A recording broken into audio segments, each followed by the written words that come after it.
What's going on, guys? It's Jimmy here. Got some major news for you guys here in this video. Treasury Secretary Janet Yellen has a dire warning for the country, and it's pretty serious.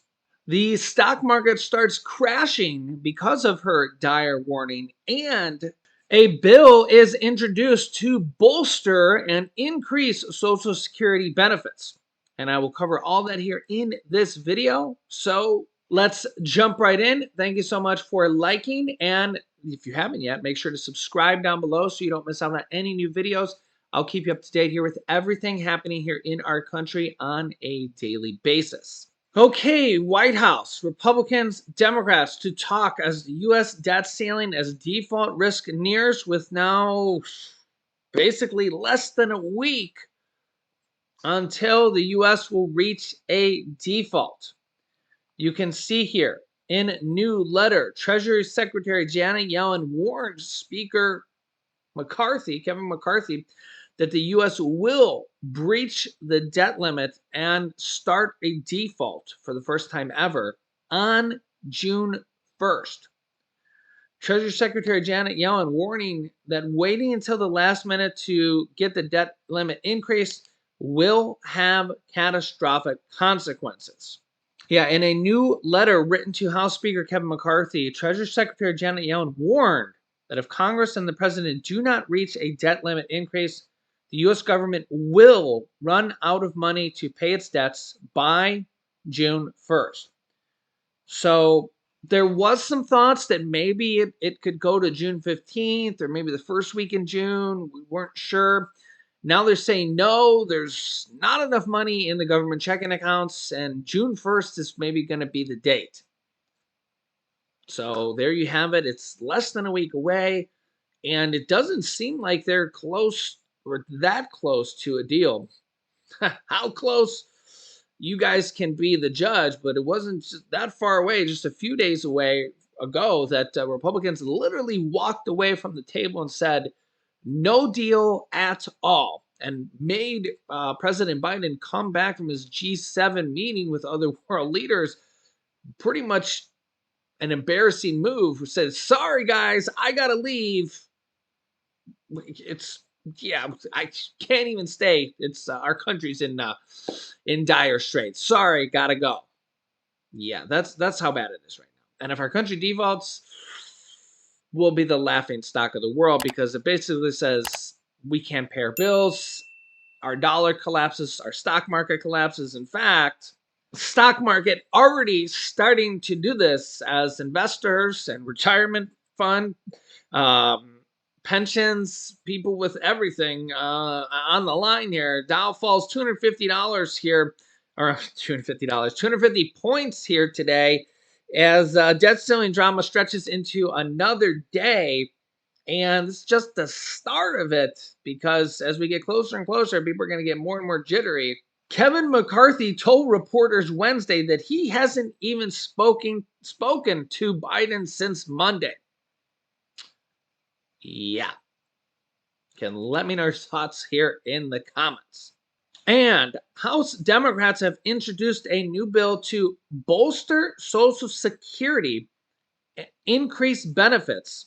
Quote, Democrats are here not just to protect and preserve Social Security from cuts, but to expand it, said Congressman John Larson here, said at a news conference Tuesday. Our bill will provide across-the-board increases for recipients on Social Security. Our bill ensures that no senior can retire into poverty. Take a listen here. Here's the facts, and you're all familiar with them. Of the more than 1.2 million Americans who have lost their lives in this pandemic, over 855,000 are people over the age of 65. And who is impacted the most by inflation? Well, they're people on fixed incomes. Our seniors, more than 65 million who are on Social Security. They need our help now.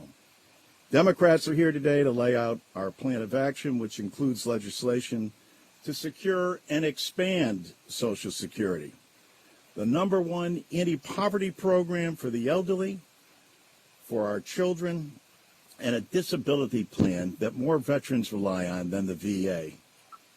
That's why we're here, to implore our Republican colleagues to work with us, to sign on to our bill, or produce what they believe is a better plan. They must, for the sake of the nation, act now for people who have been most impacted. However, as all of you here know, unfortunately, as we speak, Republicans are still threatening to hold the full faith and credit of the United States government hostage in return for cuts to Social Security and Medicare and other essential programs. Our bill is meant to address these concerns. Democrats are here not just to protect and preserve Social Security from cuts, but to expand it. Our bill will provide across-the-board increases for all recipients of Social Security. Our bill ensures that no senior can retire into poverty. Imagine during all of this crisis, more than 5 million of our fellow Americans who've worked and contributed all their lives to Social Security get a below poverty level check. Our bill also will fix WEP and GPO and make sure, as the president has called for, that we reform it because of the way it has penalized so many public servants, including teachers and firefighters and police officers. We improve the cost of living adjustment the same way that the AARP has called for it. Cut taxes for more than 23 million Social Security beneficiaries and extend the solvency of the Social Security Trust Fund. And it's paid for by following President Biden's leadership, asking the wealthy who are making over $400,000 who have been exempt to pay their fair share. It also closes the loophole which allows the rich to avoid FICA taxes. And let me be clear, in the midst of this global polycrisis, this bill is also an economic engine as well. In my hometown, the people at Augie and Ray's may not know what a polycrisis is, but they know that the Social Security that people receive goes straight back to local communities and is an economic juggernaut. I want to commend Senators Sanders and Warren for their work on Social Security. I want to thank Senator Blumenthal and Van Hollen for being the Senate sponsors of our bill. I also want to thank the more than 350 advocacy groups that are supporting this bill. Our seniors, veterans, orphan children, disabled are not political bargaining chips. They're people. This is about your mother and father, your brothers and sisters, your neighbors in the community. Democrats are here today to embrace what Franklin Roosevelt started when he signed Social Security into law in 1935, acknowledging at the time that this was the cornerstone, but there was much work left to do. Democrats are here today poised to take that next step, building on the essential structure by adding benefits the American people richly deserve and need. We are fortunate to have a leader that understands that, and a leader who Martin Luther King would describe as embracing and understanding the fierce urgency of now and the action that is required.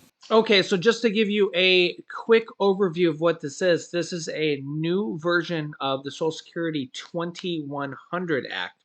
And directly from their website, the Social Security 2100 Act, a Sacred Trust 2023 from John B. Larson. Several different things that this would do here.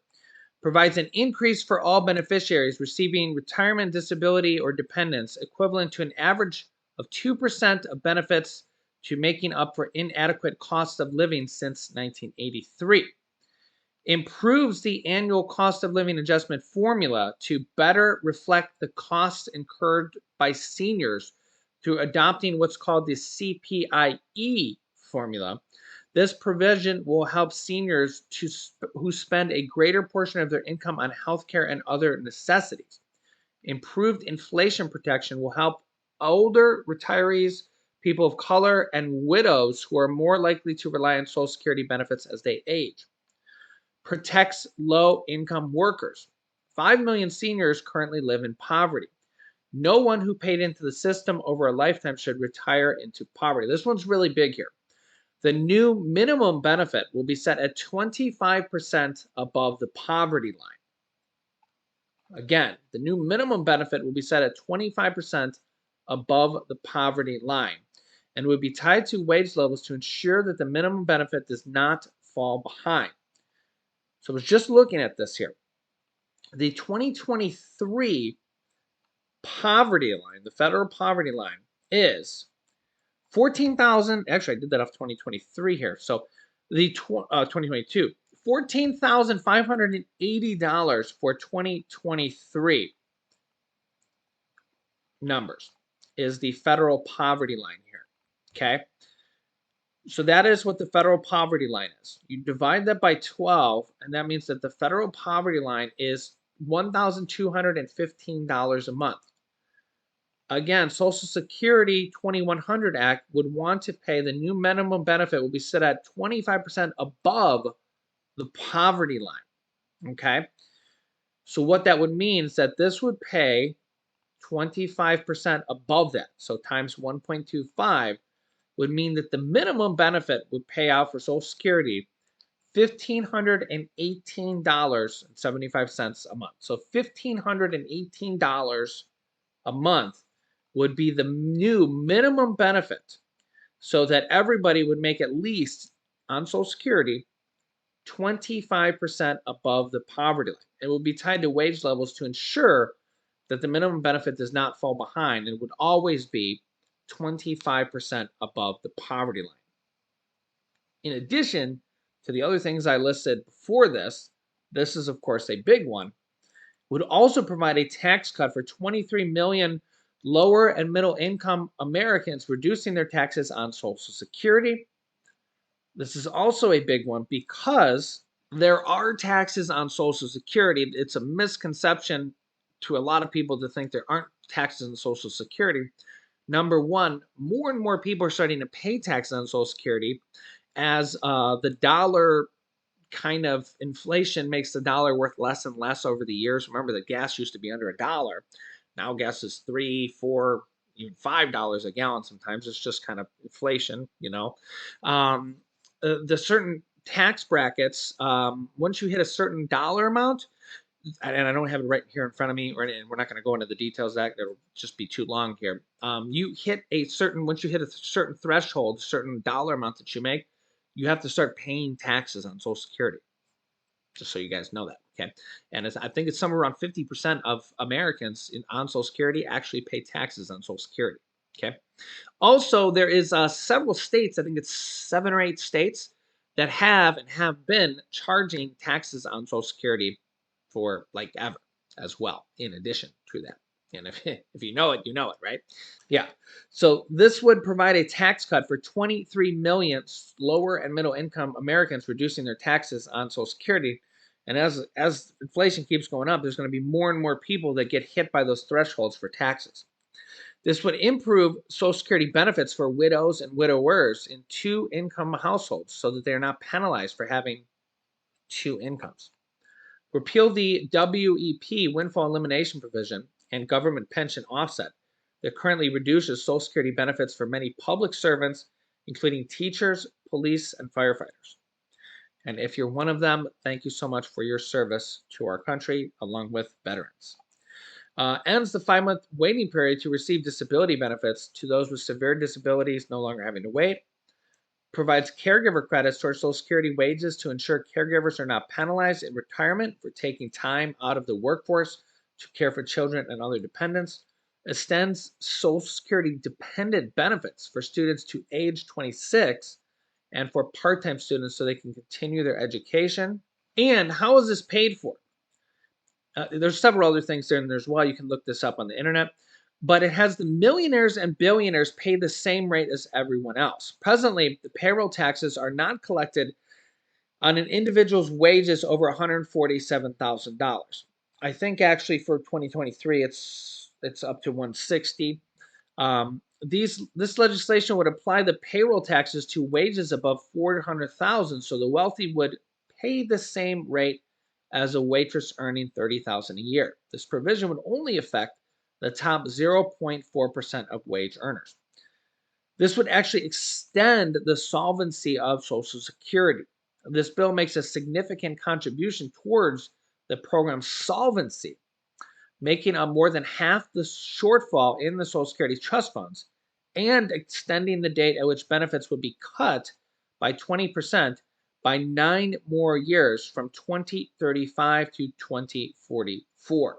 This is a slightly different version than Senator Bernie Sanders' bill because he has a different version of the bill that would pay $200 a month in a flat raise. This is a different one that kind of raises the minimum to 25% more to the minimum guaranteed minimum, as I kind of went over there. So you guys can let me know your thoughts here in the comments. I will keep you up to date here. As always, if you like this bill, feel free to call, email, and tweet your senators, your representatives, and we will see. If they do nothing on Social Security, if Republicans and Democrats just keep fighting and do nothing, in as little as 9 years, they will have to do a significant cut of up to 24% to benefits. If the Social Security Trust Fund runs out of money, they will only be able to pay the money coming in on a daily basis. And we've had even Republicans and Democrats saying that this could lead to a 24% cut in benefits. So let me know your thoughts here. I'll keep you up to date here. If you haven't yet, make sure to click the subscribe button down below and the bell icon so you don't miss out on any new videos here. And thank you so much for liking and sharing these videos. Here's some videos you should watch next. The US is banning some food items. Click here to see why and which ones. And Congress is debating sending out $14 trillion in payments, which is crazy. And you can see that here in this video. So click on one of those videos next. Thanks for watching, guys, and I'll see you in the next video.